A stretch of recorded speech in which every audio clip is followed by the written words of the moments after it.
PN संधि diode एक अर्धचालक उपकरण है जिससे कई इलेक्ट्रॉनिक घटकों और परिपथ के आधार को बनाया जाता है।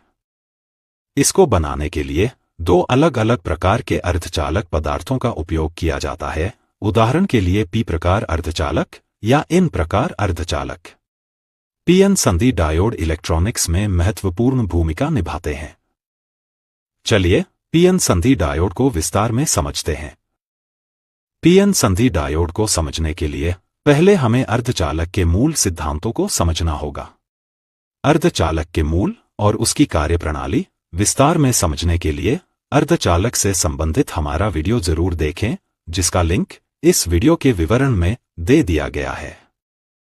अर्धचालक वह पदार्थ होते हैं जो चालक और कुचालक के बीच के विद्युत गुण प्रदर्शित करते हैं। सिलिकॉन और जर्मेनियम सामान्य अर्धचालक पदार्थ हैं।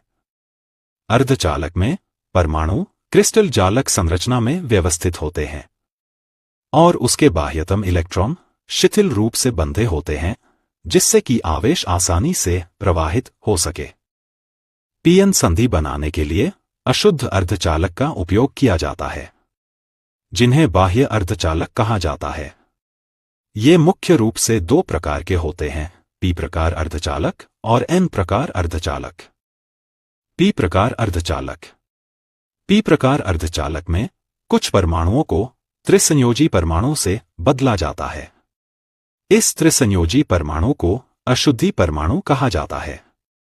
यह अशुद्धि परमाणु शुद्ध परमाणु के साथ सिर्फ 3 बंध बनाते हैं और चौथा बंध न बनाकर उस स्थान पर कोटर उत्पन्न करते हैं, जिससे धारा आसानी से प्रवाहित होने लगती है। एन प्रकार अर्धचालक। एन प्रकार अर्धचालक में कुछ परमाणुओं को पंचसंयोजी परमाणु से बदला जाता है। इस पंचसंयोजी परमाणु को अशुद्धि परमाणु कहा जाता है। यह अशुद्धि परमाणु शुद्ध परमाणु के साथ सिर्फ 4 बंध बनाते हैं और एक अतिरिक्त इलेक्ट्रॉन रह जाता है, जो कि शुद्ध अर्धचालक में स्वतंत्र रूप से गति कर सकता है, जिसके कारण धारा आसानी से प्रवाहित होती है। आइए अब जानते हैं कि पीएन संधि कैसे बनती है। एनिमेशन में हम देखते हैं कि पी प्रकार अर्धचालक या एन प्रकार अर्धचालक को आपस में जोड़ा गया है। अब जैसा कि हम जानते हैं, पी प्रकार अर्धचालक में कोटर बहुसंख्यक आवेश वाहक होते हैं, जो कि एक तरह का खाली स्थान होता है। दूसरे शब्दों में कहें तो ये परमाणु के ऊपर एकल धनात्मक आवेश होता है, जो इलेक्ट्रॉन की अनुपस्थिति के कारण बनता है। दूसरी ओर अन्योन्य प्रेरण किसी धात्विक कुंडली का वह गुण है जिसमें एक कुंडली में चुंबकीय क्षेत्र बदलने के कारण उसके पास रखी दूसरी कुंडली में करंट पैदा होता है। ऐसा तभी होता है जब दूसरी कुंडली पहली कुंडली के चुंबकीय क्षेत्र से जुड़ी हो। आइए इस प्रक्रिया को एनिमेशन की मदद से समझते हैं। एनिमेशन में हम देखते हैं कि 2 धात्विक कुंडली को आमने सामने रखा गया है और इन दोनों कुंडली में तारों के कई फेरे हैं।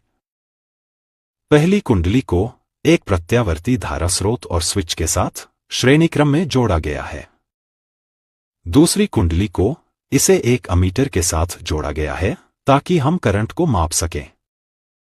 जब हम पहली कुंडली में करंट की सप्लाई शुरू करते हैं, तब उसमें करंट बहने के कारण एक चुंबकीय क्षेत्र पैदा होता है। चूंकि कोयल में एसी करंट बह रहा है, इसलिए उससे पैदा होने